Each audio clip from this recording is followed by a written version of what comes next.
Hi there, my name is Abraham, and I'm going to be giving you a small recording. I am going to be explaining the different data types that I've used for this assignment for week number two, and it is basically called Mapping Real World Data and Postgres Types.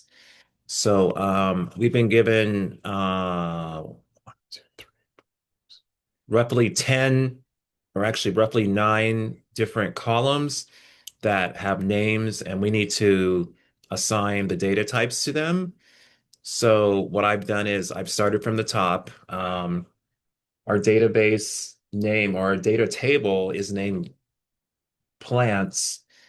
And in the plants table, we have nine different categories starting from plant ID, common name, description, is edible, price, data, date, planted, growth tags, metadata, and internal UUID.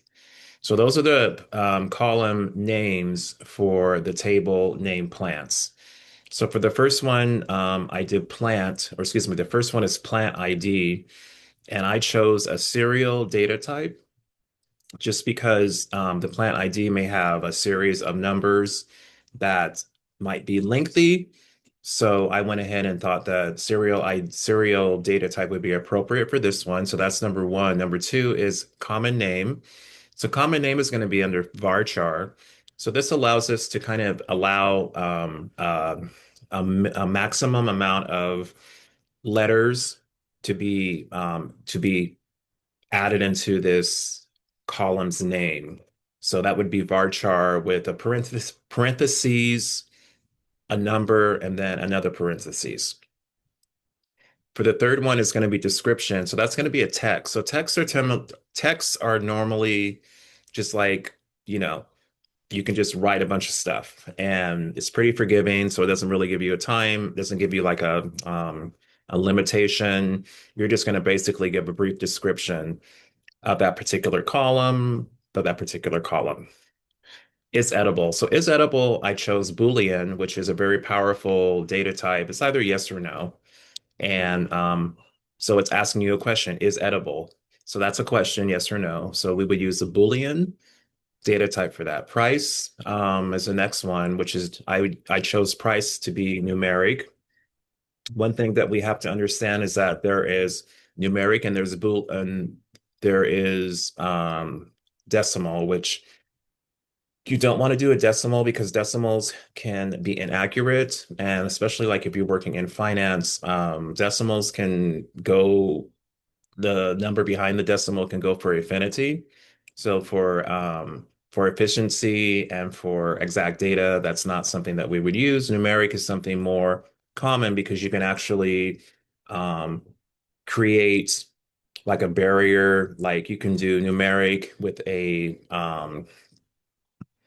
the parentheses and then a number and a number and a comma and then another number and then a parentheses, which is basically saying the first number in between the comma is how many numbers you're allowed, and the number behind the comma basically is the number behind the decimal. So by using this, you get an exact number and you get your data is more reliable. Date planet is another column that's right after price, which is we use um, the date data type, which is basically 2 months forward slash, two numbers for the I'm sorry, um, 2 months for the first one, the date, and then another forward slash for the year. Growth tags, basically, I did not know what that really meant. And I did not look that up, but I decided to use text because you can use an array of strings with that. So moving on, metadata, which is basically we're gonna use the JSON B data type. The reason we're doing this is because we could optimize the data that we have, meaning that we can, pull it, categorize it, index it into more ready available cooperative data. And then internal UUID, which is a very unique data type, which is basically a data type that's not changeable, and it's normally used for like big like projects or things that need a series of numbers that can't be changed. I don't know any other way of describing it, but I think you guys get the point. Okay, so those are the categories that were given to us for this project. I have just went ahead and went through the data types that I think that would be appropriate. The last question that he's asking us is, why did we use Boolean for is edible? Well, because that's a question. So it's either a yes or no question. And I believe the other question we needed to justify was the price. And once again, when I was explaining the data type for the price, I explained that with prices, you want to make it sure it's numeric because numeric is an exact number versus like a decimal, which decimals, especially the decimal with the numbers after it, can go on forever. And that's just not very reliable data. So this concludes my video explanation for week number 2, mapping real world data Postgres types. I hope that you enjoyed this video, and this will conclude the assignment for that week number 2. Thank you.